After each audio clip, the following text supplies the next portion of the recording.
மேக்னாவை இழந்த வழி இன்னும் இருந்தது. அது போகணுன்னு தான் ஜிம்முக்குள்ளே நுழைஞ்சேன்.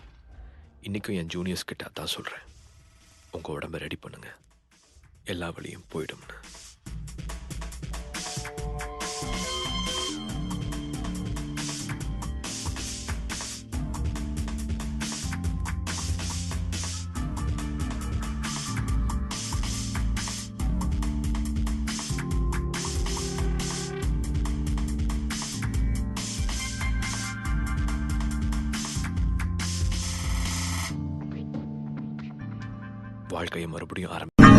வாழ்க்கையை மறுபடியும் ஆரம்பிக்கணும்.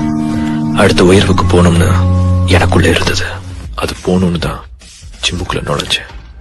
இன்னைக்கும் என் ஜூனியர்ஸ் கிட்ட அதான் சொல்றேன், உங்க உடம்ப ரெடி பண்ணுங்க, எல்லா வழியும் போயிடும்னு.